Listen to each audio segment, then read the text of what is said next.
Hi, so today we are beginning Unit 8. This is our second to last unit. This one will take us about 2 weeks to get through, and it's, to be honest, not that bad. We're talking about transformations.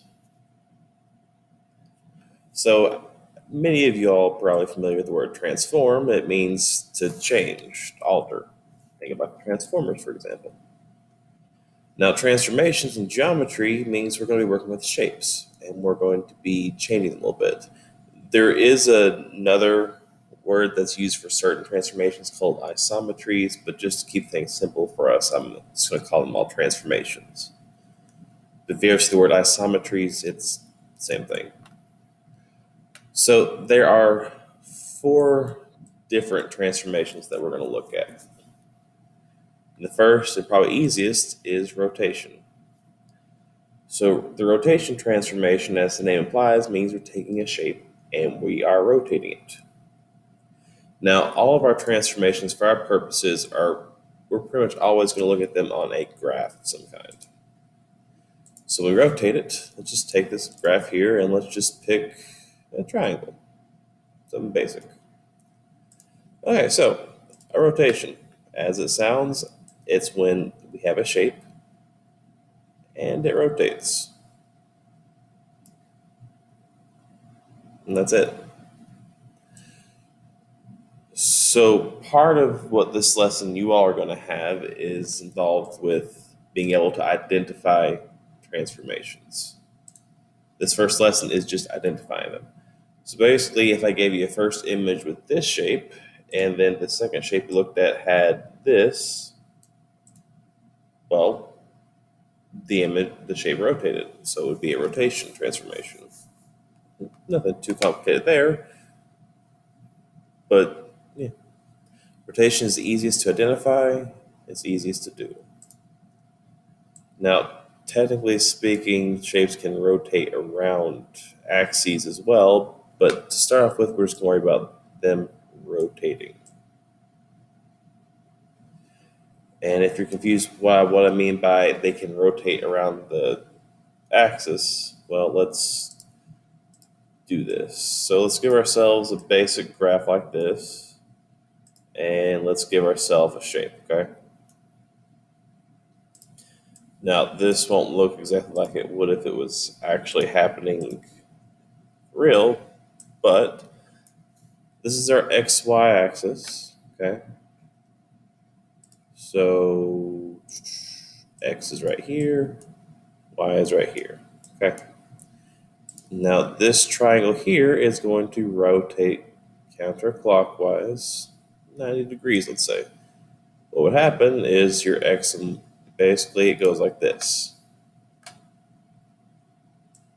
Rotate it again, rotate it again.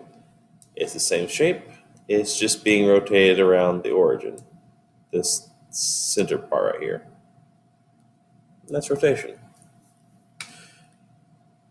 The next one we're going to look at is reflection. So think of like a mirror. If we have a mirror here, whatever is on this side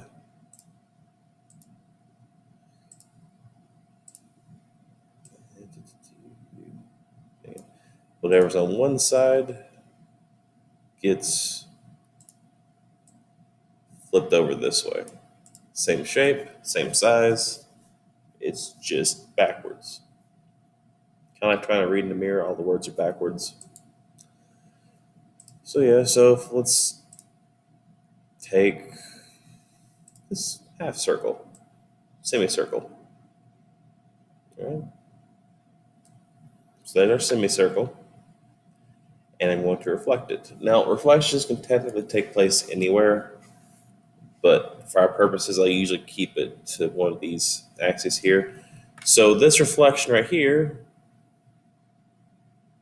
well, I'm not going to go too in depth with these yet, but we're going to go over each of these individually, but I'm showing you the basics. So basically, oops, that didn't work. I'm just going to clone this real quick. Clone and flip. So this is a reflection of this shape.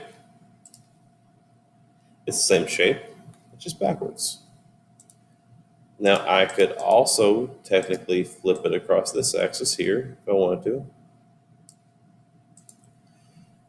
It's basically when you think of a reflection, think of like there being some kind of mirror set up like right here.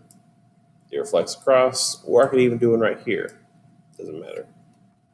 Depends on what you're told to do.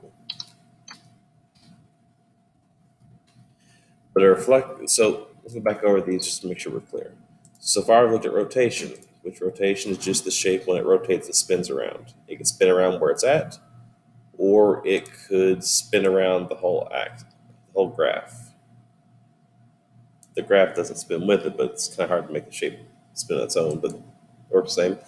A reflection is when you have a shape and it reflects or flips across some kind of line we have, which, like I said, could take place on the axis. The next one is a translation. Now, translations, they're not hard. They're actually a lot easier than the last two we've done. This is the easiest one to perform, but it can be confusing just because of the name. So, translation, what it essentially means is we're going to take our shape and we're going to slide it around on the graph. It doesn't change size, it doesn't flip around, it just moves.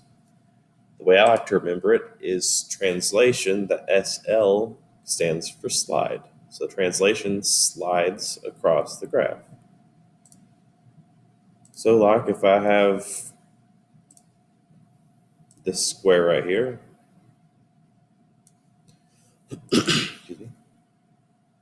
I can take this square and slide it over.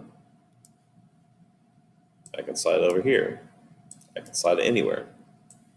That's the thing about translations is they can move wherever. It's the same shape. It doesn't change size. It just moves around. And the last one is dilation. Now, dilation, think about when you go to the eye doctor and they put those drops in your eyes, makes your eyes dilate so the pupils get really big. The whole thing about dilation is just that we have a shape and we are going to make it bigger or smaller. Because dilation with geometry, it can go both ways. We can have some shape change in size. So dilation is just about changing the size or scale of the shape. So if you're looking to identify this one, it's going to be the same shape in the same basic place. It could be smaller or it could be bigger. Just depends on what your scale factor was, which we'll get to that later on.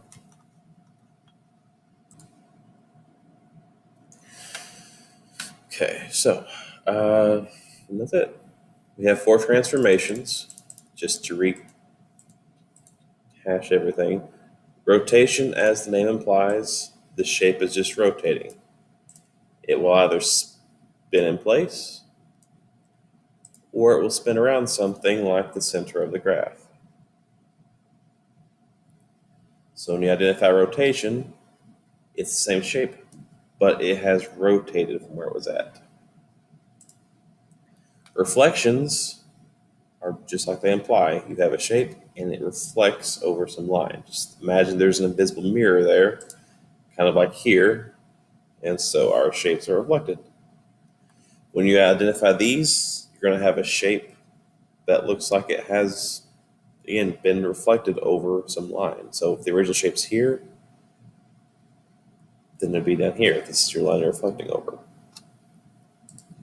Translation, when you're looking for these, again, it's going to slide across the graph. So you're going to have the same shape and the same size and orientation, but it is going to